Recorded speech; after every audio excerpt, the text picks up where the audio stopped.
Welcome back, Troglodytes, to your daily dose of guitar information, the Trogly's Guitar Show. Today we're going to learn about the brand new for 2020 Fender Player Lead series guitars. And I am beyond proud to say that this episode is sponsored by Fender themselves. They sent me this guitar and they want to give one away to you guys as well. So definitely check out the rules and details in the description. But let's go ahead and learn all about the original Fender Lead series today. The original Fender Lead series was first introduced in 1979. It lasted until about 1982. And they were initially designed to compete against the lower end high quality import guitars of the day. Because there were many manufacturers making things that were just as good as the USA made counterparts, but for a lot less money. So they were designing this to compete against those as well as just have a new entry model to the Fender lineup. The writing was kind of on the wall for Fender at this point. They only had a few years until the company would be sold off.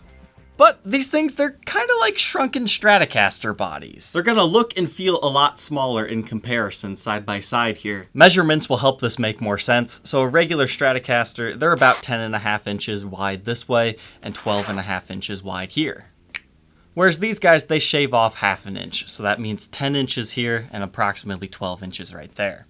But what really makes these things seem small is that the horns don't stick up quite as far as compared to the Stratocaster over here. So it still has the slightly offset body, but it's just a little bit more compact, kind of like a Telecaster. And, I mean, it's not exactly a Telecaster by any means, but it does have the whole string through body design going on. It's a little bit more compact. And on top of that, the contours are not quite as extreme on the Lead series. I mean, you can see the Stratocaster has a pretty big old belly cut there. I mean, this one, it's decent size. It's just not quite as large. But where you really see the difference is the forearm contour. I mean, this one still has a small one. It's just not ever apparent when you look at it. Whereas a Stratocaster, it's a very notable feature of them. But the originals, they featured an ash or an alder body with your choice of a rosewood or maple fretboard on a maple neck. And you could find them in like black, red, brown, and a few other classic finishes. But the last unique feature of these guys lies on the headstock. You're going to notice that this is a smaller styled headstock kind of after the golden era of Fender. When these things were first introduced, this was the standard Stratocaster headstock. It was the large 70s style, even though it was introduced in the late 60s. And the other thing is that these guys are 4 bolt-on necks versus these guys being a 3 bolt-on neck. If you want to learn more about 70s Stratocasters, I did a separate video of this 76 Mocha Stratocaster where I kind of explained some of the things that they did in the 70s. But by the end of the Lead series in 1982, most of the Stratocasters were back to being the 4 bolt-on style neck. So now that we kind of understand the original Lead series, how many models were there? If you were to answer 3, you'd be correct and incorrect at the same time.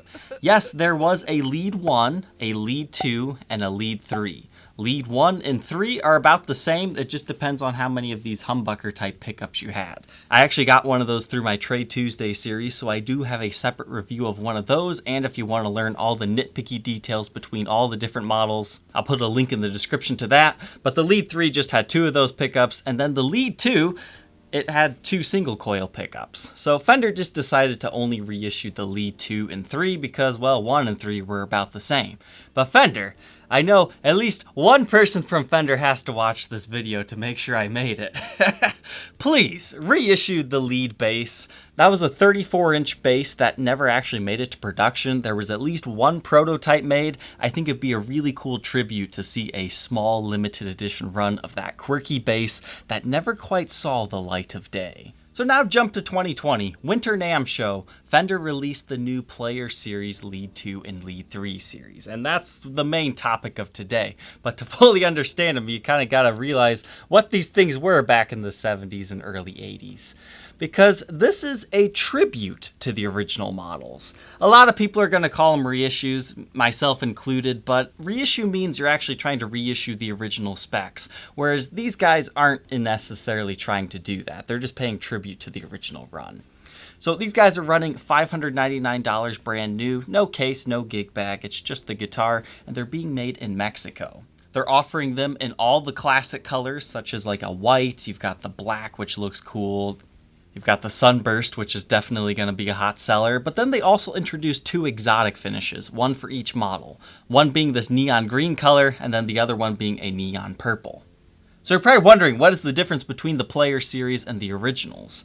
Well, first off, the originals were made in USA, and these guys are made in Mexico, so that means you're going to have slight differences like the black plastic right here instead of the walnut wood. And it really does come down to the neck is just completely different on these guys. So to start off, you have truss rod adjustment up here instead of at the base of the neck. They changed the fretboard radius on these to make them a little bit easier to play. So instead of the original 7 1/4 vintage style radius, they have the more modern 9 1/2 inch radius. They also gave you a 22nd fret, so you have 6 additional notes that you can play on these guys as compared to an original. And the frets are going to be a little bit taller as well to make bends a little bit easier. So the nut width itself has increased slightly. The originals were around 1.6 inches, whereas these guys are about 1.65. If you like rosewood boards, you would have to go for an original because the Player series has POW ferro fretboards, but if you go for maple like I did, it's going to be the same there.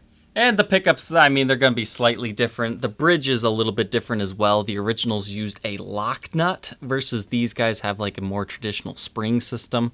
So they might not be exactly the same, but I think reissuing these low-end USA guitars would have been a little bit of a weird move for Fender. So I like that they did modernize them a little bit and offered us some new cool finish colors. So now that we understand these things a little bit better, what are my first impressions of this thing, just taking it out of the box? First off, I absolutely adore this slime green finish. It's this really bright, striking neon green color. It's just, I love it because my favorite colors are green and black, and this guitar, it does it all. And I especially like that it is a 3-ply pickguard, so you got a black, white, and black layer, because that white layer, I mean, it might not look like a lot, but that's what makes these pickups pop the whole thing. I almost kind of wish that they would have went with a tinted lacquer, but I can also understand why they went for a more fresher, newer looking one, because it likely pairs better with this lime green finish anyways. Something I was really concerned about this would be the weight. The originals are ridiculous boat anchors, and I think it comes down to the body. They have a very centered mass to them. The original one that I had, it only weighed 9 pounds, but it felt like 14. So I was kind of scared that they were going to make these things too light, because I mean, nowadays you can get lighter weighted woods. So I was actually kind of dreading opening this box because I was scared I was going to pick it up and it'd be feather weighted. I'm happy to say Fender has done like the happy medium between the two. Now obviously example to example will vary. This is not a boat anchor, but it still feels like it's a substantial weight. We'll get the weight on the workbench here in a minute, so I was definitely pleased to find that out. The next thing, it's almost like Fender watches my videos and sent me this one because they knew I would like it. So this has the gloss finish on the fretboard, which is something I prefer. That's like the quintessential thing for Fender guitars, in my opinion, is a glossy maple fretboard. It's something that Gibson does not offer me. But it does offer something that I prefer on the back, and most players do, a satin finish. So it's like the best combination of things for me, where some people would probably prefer to have the satin on the fretboard. I am stoked that they did it this way. So these things will age kind of like the originals if you really play them down and wear through the lacquer. That's kind of a plus side to that as well. And the last thing for first impressions here is I love the Lead logo. It was just so cool back in the day. I'm glad that they reissued that for this, and you even have the F-stamp tuners back here. And as far as negative first impressions, I noticed that there's a little bit of fret sprout, but I mean, it was shipped from Mexico to California over to me in Ohio. That's just to be expected. You'll have to let it settle down and then settle that in. Most dealers do that for you. I noticed that the nut has a little bit of an issue on the low E. It buzzes, so we'll have to throw that one on the workbench, see if I can work that out. And one last thing, I mean, it happens to many Fender guitars, but this one does have the neck pocket cracks already. So that might be writing on the wall for Fender that this could be a problem model. Or maybe mine just got kind of jostled around in shipping. It does happen. Had I had purchased this brand new, I'd probably ask for a replacement. So let's go ahead and throw this one on the workbench and take an individual look at its parts and specs to learn more. Inside the Player Series Lead II. It's interesting, so this is going to use the same body design as the Lead III, so if you just wanted to put humbuckers in one of these, you found a good deal on one used, that's something good to know. Something that might be fun is I'm sure eventually Stratosphere or some parting out company will have extra bodies of these as well as extra pick guards, so just pick yourself up a Lead II and you can just convert it back and forth between Lead II and Lead III. All you'd have to do is solder 2 new wires onto the new pick guard. So that's an option for you. But underneath here, you do have all the shielding paint. We can see the typical Fender barcodes. But other than that, it's pretty basic here. But let's go ahead and take a look at the pickups themselves. These are Fender's Player Series Alnico 5 Stratocaster pickups. So if you've played one of their Player Series Strats, you're going to get an idea of what this might sound like. Looks like it says 016730. And that's the same on both of them. And that comes onto a master volume, master tone. I can't quite see the value of the pots. It's covered over in solder, but then you have these two little switches. And these are some heavy duty switches. So your first one right here is your pickup selector switch. So neck position, just your neck pickup, middle for both, and then bridge for just that. But then when you're in the middle position and in the middle position only, you can actually switch the phase of the pickup, so in and out of phase. The Lead 3 is a series parallel switch. And when I call these things heavy duty switches, you're not gonna accidentally flick these. You definitely have to deliberately move them to the positions. They're kind of hard to move, but that's how the originals were. So that's good if you're one of those crazy strummer guys that just accidentally flicks your switch all the time, but I could see how that might annoy somebody at the same time. But they feel pretty good quality. And I'm honestly a little bit surprised that they look just like that. But here you can see the barcode on the back of the pickguard too. But here's your bridge. It has these saddles. It's not a tremolo unit or anything. It is drilled directly into the top. And here's that difference that I was talking about earlier. So these guys are actually using a spring system. But a few other things to point out. Notice that both pickups are slightly slanted. That's kind of part of the charm of these guys. And your output jack is on the front, and you have these beautiful white knobs. But the body wood is alder. You can slightly see it right there. And the neck is made of maple. Once again, we have 22 medium jumbo frets with black dot inlays. And it is also a gloss finish. Now, I do want to commend Fender for this. Sometimes you get that gloss finish built up along the edge of the frets. I do not notice it anywhere near as badly as I have been lately, so that's kind of a nice thing. It looks like they took a little bit more attention to detail there when applying that on this fretboard. But while I was applying some graphite to the nut, I noticed it was actually built up along the edges of the nut, so I went ahead and took that off. But again, we have a beautiful gloss fretboard. I love the way that the light shines off of it, and it's a 9.5-inch radius. And the nut material on these new ones is synthetic bone. The originals had plastic, so I would say that's a slight upgrade. As far as neck specs go, I measure 1.64 inches at the nut and 2.03 by the 12th. First fret neck depth, 0.86, and stays pretty consistent at 0.89 by the 12th. Fender calls this their modern C neck shape. And as far as the headstock goes, once again, truss rod adjustment access here. You've got double string trees and the vintage style tuners here with the beautiful Lead II logo and a nice tiny little Fender logo too. And this still has the 25.5-inch scale length. Moving on to the backside, not too much going on back here. It is a hard tail, so you have the string through with the ferrules right there. And again, it's just kind of a blocky body with a bit of a contour right here for your belly. You've got strap at the bottom as well as a button at the top, and it is a 4 bolt-on neck with the Fender F logo. And the back of the maple neck, it does have the walnut skunk stripe, and it has the satin finish, which is actually a spec they have incorrect on their website. It's listed as gloss for the neck. I think what they meant is gloss on the fretboard, satin on the neck though. That's definitely a really nice feature that they've done here. And the beautiful 70s style Fender logo tuners here with your serial number. So this is actually a very early made one in 2019. Made in Mexico. Now as far as quality control goes, I don't know if I would necessarily count neck pocket cracks as quality control. I think that's more so a shipping issue. But the fretwork was nice. I didn't notice anything buzzing out. I mean, once again, we were kind of talking about the low E on the nut. I think that needs a little bit of dialing in. But the only thing like guitar-wise that doesn't fall within setup territory is there's a very small ding on the guitar right here. When I got the guitar, it was actually filled in with the buffing polishing compound, so I kind of dug that out. So it's just kind of a small little ding. So I would say that's definitely a passing score. Only finding one small thing that was a defect from the factory. This example weighs 7 pounds, 1.8 ounces, so a good 2 pounds lighter than an original. But let's go ahead, plug it in, and hear how it sounds.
Now that we know all about the Fender Lead II, what are my final thoughts on this thing? Do I suggest everybody to go out and purchase one of these today on their launch date?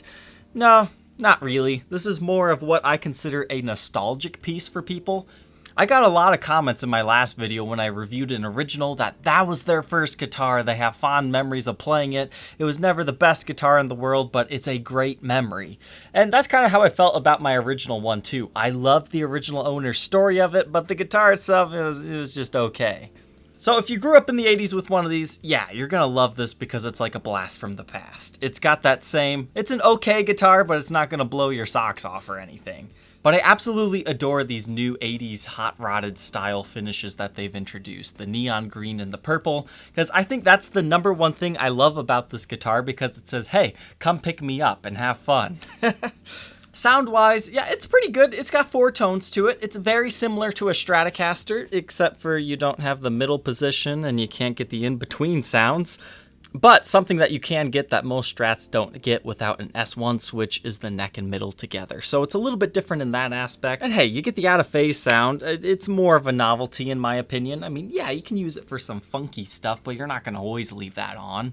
This one pretty much begs to be played with some distortion though, so just have at it. And as far as the playability goes, it's very similar to an original. They always have this kind of stiff feeling to them, and it's because it's a hardtail. That's to be expected.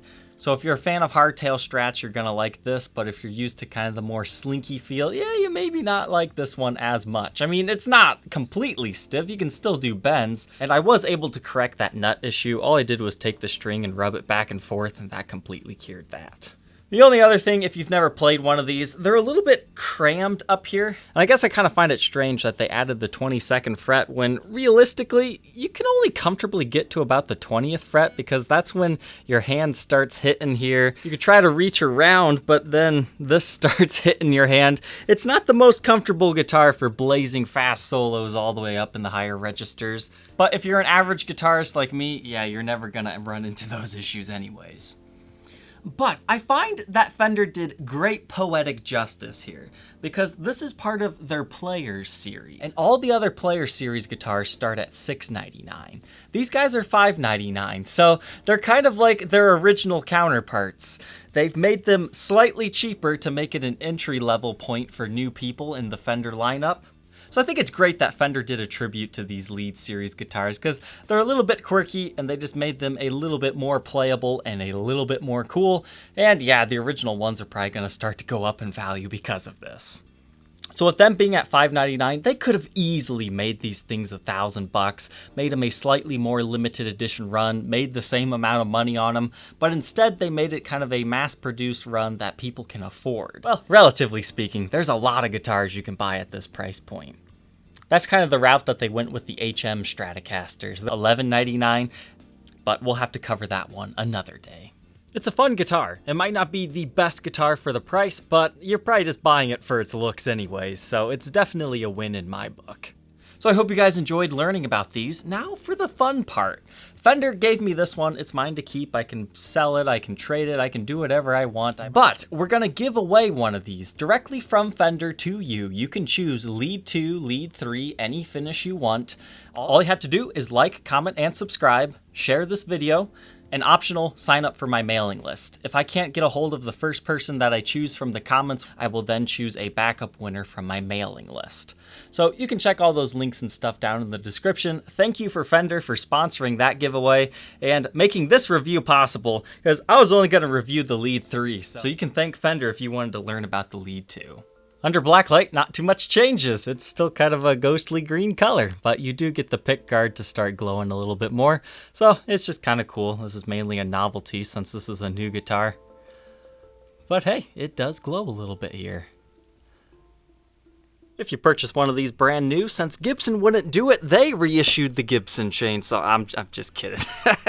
I just was thinking, you know, this body shape, I bet it would fit in a chainsaw case, and it does if you compress the foam a little bit right there. Unfortunately, these do not have cases, they don't have gig bags, but it kind of felt naked without doing this little segment. You do get this little packet in the box though, which is your Fender's owner's manual. You can adjust the action with that Allen key, and I'm assuming your truss rod with that larger one.